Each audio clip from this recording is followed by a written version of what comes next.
Alô, redesigners, muito bem-vindos a essa aula que eu sei que vocês tanto esperavam, que é a aula onde eu vou te ensinar alguns truques, alguns hacks para você conseguir conjugar os materiais dos armários, da bancada, da tua cozinha, tá bem? É preciso entender aqui primeiro, gente, que a cozinha, ela é um sítio de funcionalidade antes da estética, tá bem? A beleza, a nossa prioridade das escolhas da cozinha, ela vai ser sempre com base na utilização, na resistência, na durabilidade. A beleza da cozinha, ela vai vir atrelado de todas essas questões de forma prioritária, sendo resolvidas e sendo tratadas sempre como prioridade, tá bem? Então, vamos pensar aqui. A cozinha, ela tem uma série de elementos, de revestimentos, materiais e de muita coisa.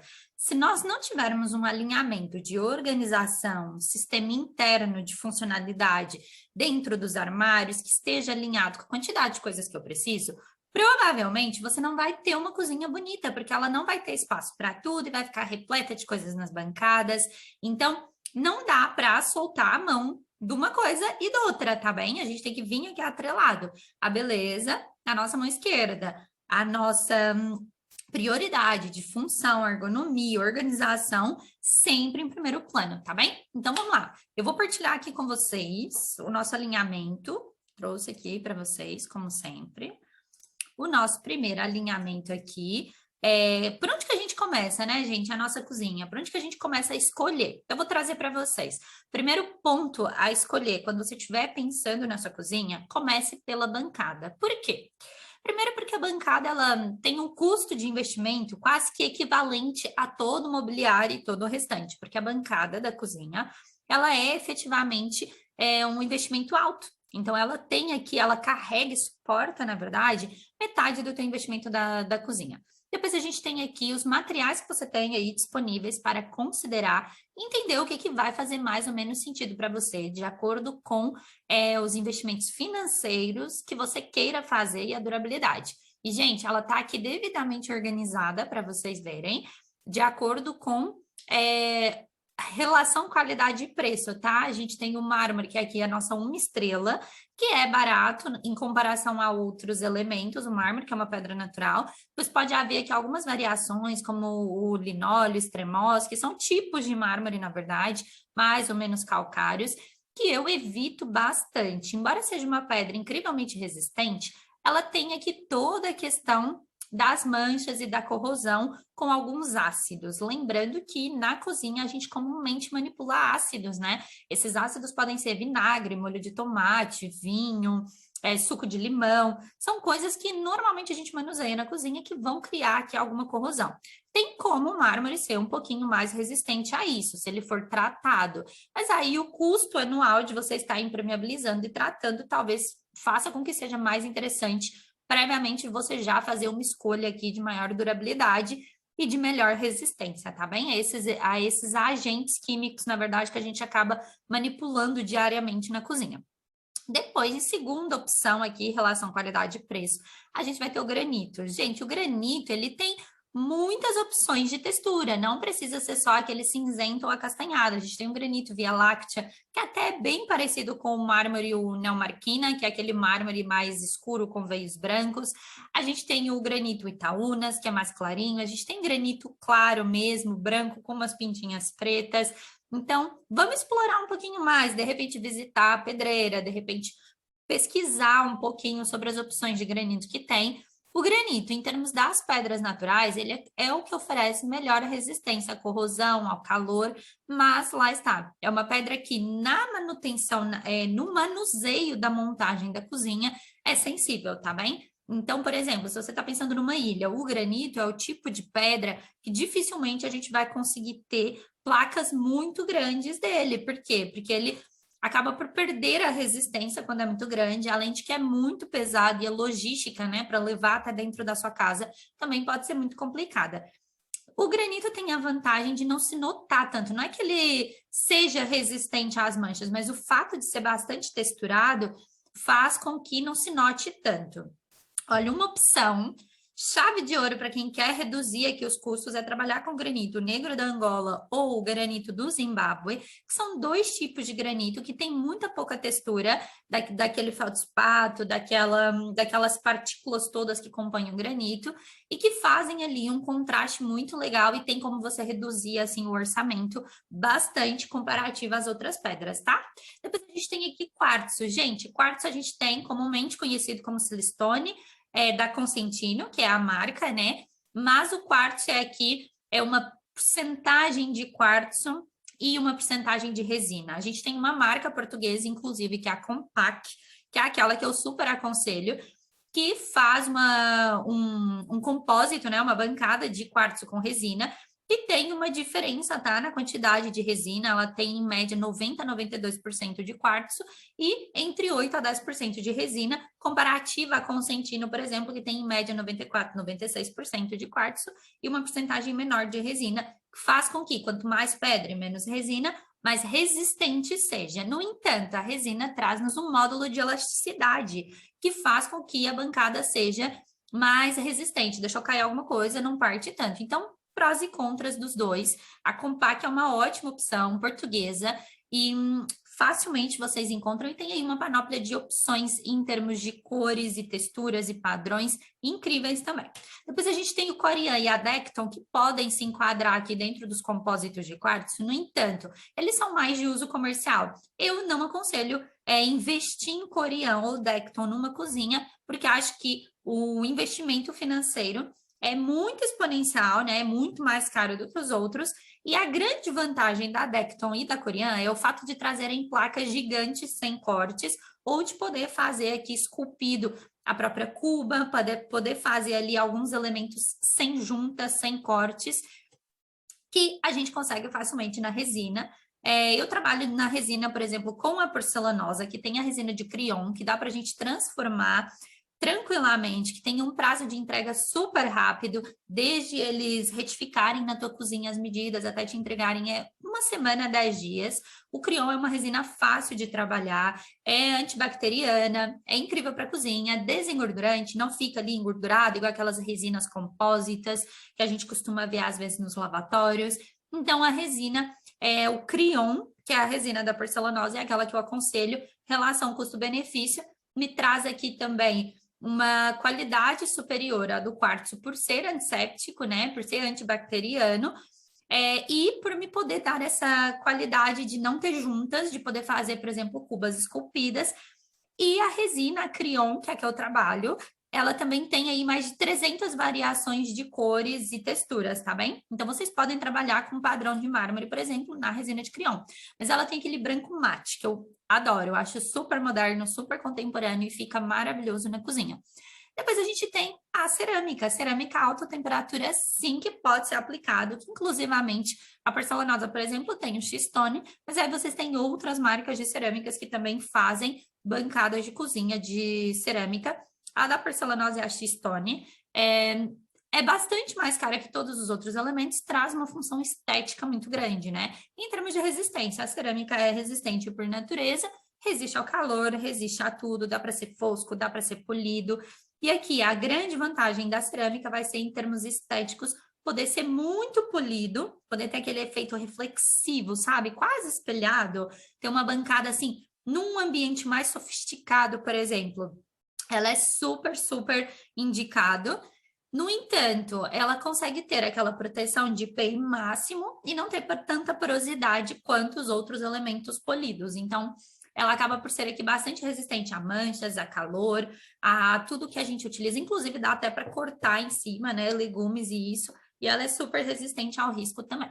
Por último, não menos importante, mas o menos utilizado, é a madeira, que pode ser marítima ou não, tá bem? Pode ser uma madeira normal também, impermeabilizada, que eu uso muito pouco devido ao custo, porque ela é caríssima e há de ser aqui os elementos dos materiais de cozinha mais caros, na verdade, e para qualidade, para resistência e para manutenção, não é aqui a minha primeira opção. No entanto, em conceitos rústicos, uma bancada de madeira fica incrível. Qual é a grande questão da madeira?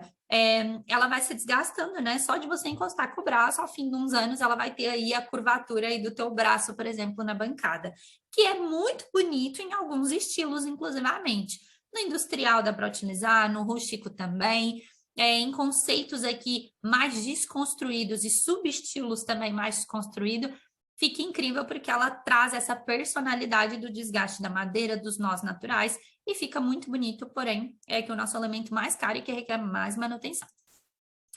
Depois, gente, vamos falar dos armários? Armários, a gente tem, pela mesma ordem, tá bem?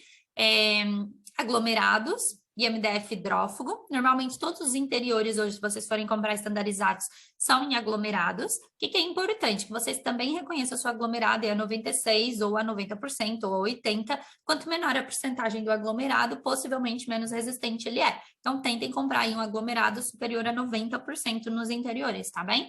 Depois a gente tem o MDF hidrófugo, que também é muito usualmente colocado nos interiores dos armários, mas que também pode ser usado lacado e termolaminado nas portas e nas frentes, tá bem?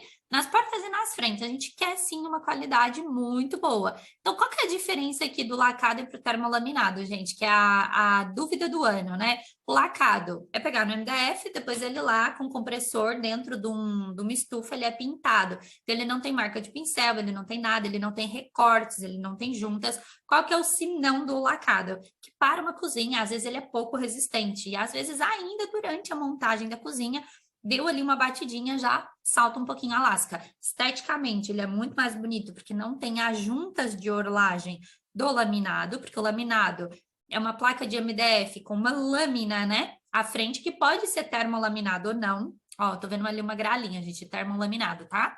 Pode ser termolaminado ou não. Se for termolaminado, é porque levou um tratamento térmico para que essa cola, né, entre as folhas fosse ali prensada e fique mais resistente. Depois ele leva aquela orlagem, né, que é uma fitazinha à volta, que vai finalizar, no fundo, fazendo aquele remate do acabamento.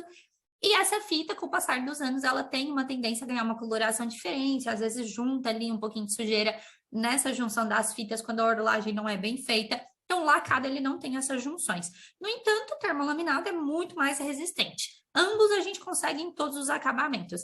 Eu trabalho muito com esse, o 4, termolaminado, tá bem? É o que eu trabalho mais, porque relação qualidade-preço é boa, é mais barato que o lacado, porém é mais resistente. Então, como é que a gente está classificando eles por relação qualidade-preço? Ele, para mim, tá superior, né? Tá aqui no meu top 1, no meu top 3, aliás, ele tá superior ao lacado sim, porque o lacado é muito bonito, mas é menos resistente, na verdade. No dia a dia, na hora do vamos ver, que a gente tá ali na cozinha, cozinhando e tal, você bateu uma esfregona, bateu uma vassoura, já lascou e é um pouquinho mais chato. Depois a gente tem a madeira maciça e a lâmina de madeira. Eu utilizo muito a lâmina de madeira natural, que pode ser envolvendo um aglomerado, um MDF hidrófugo igual, e há quem use também a madeira maciça, tá? Eu gosto mais da lâmina de madeira por uma questão de relação de qualidade e preço. A madeira é um pouquinho mais cara, tá bem? É um pouquinho mais cara. No entanto, também traz aí toda a qualidade da madeira em conceitos mais rústicos, por exemplo, é ótimo. Em conceitos mais sofisticados, a lâmina da madeira traz acabamentos mais sofisticados, bonitos, mais sóbrios. Então, eu uso muita lâmina da madeira natural, que é um pouquinho diferente do MDF ou do termolaminado amadeirado, tá? Porque aqui a gente pega uma lâmina verdadeira de madeira e forra a volta do nosso MDF, tá bem? Então, vamos lá. Coisas que a gente tem que ter em conta na hora de fazer a conjugação, gente. Primeiro, o valor de investimento. Conscientizem-se que materiais de qualidade custam, tá? E você tem que definir, na verdade, aonde você quer investir. Sistemas de organização. Pensem sempre na quantidade de coisas que vocês têm e façam dentro dos espaços. Pensem tomadas de torre, caixotes do lixo embutido, dispensadores de detergentes. Pensem em o que mais que a gente tem aqui, o porta-rolos embutido, que eu também já uso muito, calhas úmidas para a gente poder ter um escorredor esculpido ali na nossa pedra, sabe? Que vai para baixo, assim você tem a louça escorrendo e nunca fica se vendo assim a superfície. São coisas que eu uso muito. Isso são questões de funcionalidade, que se tudo tiver pensado, a cozinha vai ser mais bonita. Depois, comecem a pensar, então, nos fatores da escolha e conjugação dos materiais, pensando sempre em ter pontos de contraste. Mesmo em paletas monocromáticas, é interessante a gente ter pontos, até porque a gente tem os nossos eletrodomésticos, que ora são inox, ou são pretos, ou são brancos, e eles trazem aqui já um contraste natural, tá bem? Eu gosto de trabalhar na cozinha com 2 a 3 cores, não mais que isso. Na verdade, para mim é um checkmate certo poder trabalhar com 2 cores e em uma das cores trabalhar a tonalidade, tá? A poder trabalhar aqui apenas com 2 cores e em uma das cores trabalhar com um tom mais claro, mais escuro da mesma cor. Depois, gente, quando a gente escolhe, a estética é importante, mas não se esqueçam da resistência e da manutenção, tá bem? Verifiquem se existe, qual é. Depois, pensem na estética da cozinha, em como ela está disposta na hora de poder fazer essa conjugação. E não se esqueçam de ter elementos vivos, sejam esses elementos vivos plantas, frutas, aquilo que normalmente compõe a vida da cozinha, mas também elementos vivos, eu quero dizer, elementos de uso diário que vão estar ali dispostos, a gente tem que pensar neles e no impacto que ele vai ter na hora da gente conjugar, na verdade. Eu trouxe aqui algumas imagens para vocês entenderem sobre as cores, sobre os elementos e entender aqui algumas opções. A gente tem ali o material do Entre Bancadas, tá? Que nos Open Spaces, por exemplo, eu gosto muito de simplificar e gosto de usar o material da bancada também subindo ali no Entre Armários, tem menos juntas, é mais fácil de manter. E se vocês repararem, as 3 cozinhas têm aqui 2 ou 3 tons de contraste. No entanto, para uma a gente tem cores diferentes nos armários, praticamente sem puxadores, e um chão muito alinhado ali com a nossa cor da bancada e do Entre Armários. No outro, a gente tem aqui os puxadores, nessa cozinha azul, os puxadores alinhados com a madeira do chão. E aí a gente tem ali aquele mármore, né? Uma espécie de mármore entre as bancadas, mas a bancada branca, tá? E aí a gente tem esse azul da cozinha de uma forma bastante consistente. Depois a gente tem ali o contraste vindo dos puxadores, os perfis metálicos que estão alinhados com os veios do mármore também. Então, se vocês repararem, na verdade, traz a sensação de ter muitas cores, mas não tem, a gente só tem 2 cores, né? O cinzento e o dourado, fazendo contraste. E depois a gente tem ali o branco do mármore, que é o branco fundo, né? O branco mais neutro. Então, não excedam muito de 2 ou 3 cores na cozinha, essencialmente se for open space, gente, que é para não ficar cansativo, para não gerar confusão mental e alguma desorganização, tá bem? Então, espero ter ajudado. Eu acredito que com essa clarificação dos materiais disponíveis e de como eles podem ser conjugados e o que vocês têm que ter em mente, já vai trazer muita clareza para você fazer as suas escolhas. Lembrem-se sempre que na cozinha a beleza vai andar atrás da funcionalidade da organização, tá bem? Ela vai ser consequência desses primeiros pontos terem sido bem pensados, tá bem? Verifiquem no lugar onde vocês vão fazer a cozinha quais são os sistemas de organização que eles têm disponível, quais são os sistemas que eles têm aí de funcionalidade, tá? Eu vou partilhar com vocês aqui no material de apoio o meu catálogo online da Rod, que é uma das marcas com que eu trabalho, que otimizam muito a organização da cozinha, porque eles trazem opções de calhas úmidas, de ferragens internas. Saiam da caixa na hora da cozinha. Vocês têm também uma mega aula só sobre projetar a cozinha, tá? E que vocês podem se debruçar mais sobre todas as questões de setorização, organização interna, como distribuir os espaços. No layout, a gente falou muito sobre a setorização da cozinha também, mas vocês podem voltar e assistir essa aula, que é uma aula direcionada só sobre como projetar a cozinha. Inclusive, foi a minha primeira mega aula, tá bem? E tá aqui disponível para você rever quantas vezes você precisar e poder criar aí um sistema de cozinha fácil. Pensem sempre nisso, gente. Esses elementos, eles têm que estar inseridos com o restante do espaço. Então, pensem, revestimento entre bancadas e armários, não exceder muito mais do que 2 ou 3 cores, e que vocês consigam ter elementos de contraste dentro desses 3, tá bem? Então, um atalho muito fácil escolham 2 cores e em uma a gente trabalha tons, no outra a gente trabalha contraste. Imagina que você escolhe aí uma bancada de mármore, escolhe um dos tons do mármore para os armários e escolhe, de repente, uma outra cor para os armários superiores para poder fazer um contraste, ou para os nichos, ou para a parede, trazendo aqui esse elemento de contraste, tá bem? Vá, um beijinho e temos aqui a nossa aula de cozinha para começar a te guiar na escolha desses materiais.